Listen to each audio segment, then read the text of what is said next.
معروف لکھاری اور تجزیہ کار حفیظ اللہ خان نیازی نے کہا ہے کہ عمران خان کے جیل جانے کے بعد سے ان کی ہمشیرہ علیمہ خان بلا شرکت غیر نہ صرف پارٹی کی مالکن بن چکی ہیں بلکہ بانی تحریک انصاف کی جانشین بھی بن گئی ہیں، اور یہ جانشینی ان سے چھیننا کسی اور پی ٹی آئی رہنما کے لیے ممکن نہیں رہا۔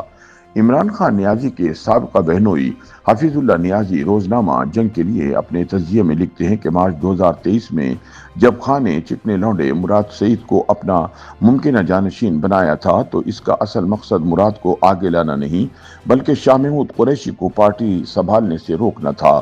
ان کا کہنا ہے کہ یہاں جب کسی جماعت کو مقبولیت ملتی ہے تو اس کی تنظیم برباد ہو جاتی ہے۔ 70 کی دہائی میں جماعت اسلامی اور پیپلز پارٹی کی مثالیں موجود ہیں۔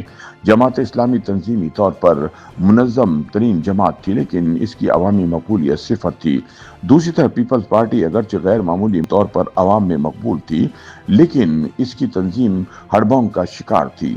حفیظ اللہ نیازی بتاتے ہیں کہ عمران نے الیکشن 2002 میں میاں والی سے لڑنے کا فیصلہ کیا تو مجھے میاں والی منتقل ہونا پڑا۔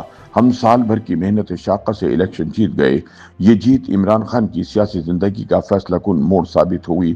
چنانچہ عمران کا کہنا تھا کہ جس طرح تم نے میاں والی کا الیکشن منظم کیا اور مجھے جتوایا، اسی طرح مجھے میری تحریک انصاف بھی منظم کر کے دو۔ وہ بتاتے ہیں کہ میرا ماضی میں اسلامی جمیعت طلبہ سے تعلق رہا جس کی تنظیم مثالی ہوتی تھی۔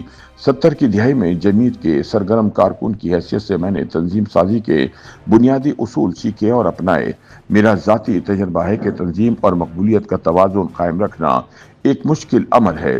جمیعت مقبولیت کے ریکارڈ تو توڑ رہی تھی لیکن اس کی تنظیم اسی رفتار سے متاثر ہو رہی تھی۔ اسی طرح اول روز سے تحریک انصاف کبھی ایک منظم پارٹی نہیں بن پائی جس کی وجہ عمران خان کی مقبولیت ہے۔ آج تحریک انصاف ملک کی مقبول سیاسی جماعت ضرور ہے لیکن اس کی تنظیم پہلے سے بھی بدتر نظر آ رہی ہے۔ نیازی کہتے ہیں کہ ہمیشہ سے تاثر یہی رہا ہے کہ عمران خان اپنے جانشین کے انتخاب میں دلچسپی نہیں رکھتے، چنانچہ ہمیشہ نمبر 2 پوزیشن بارے ابہام رہا ہے۔ 30 اکتوبر 2011 کو لاہور کا جلسہ عمران خان کی سیاست میں گیم چینجر بنا، لیکن حیرت کے اتنے بڑے جلسے کے بعد بھی کوئی بڑا سیاستدان پی ٹی آئی میں شامل نہیں ہو رہا تھا۔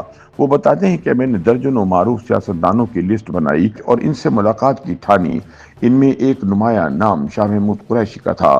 میں عمران سے ملاقات کی دعوت لے کر ان کے گھر پہنچا۔ طویل نشست کے بعد شاہ صاحب نے تحریک انصاف میں شمولیت پر آمادگی ظاہر کی تو شرط یہ رکھی کہ میں عمران کا نمبر 2 یعنی کہ جانشین بنوں گا۔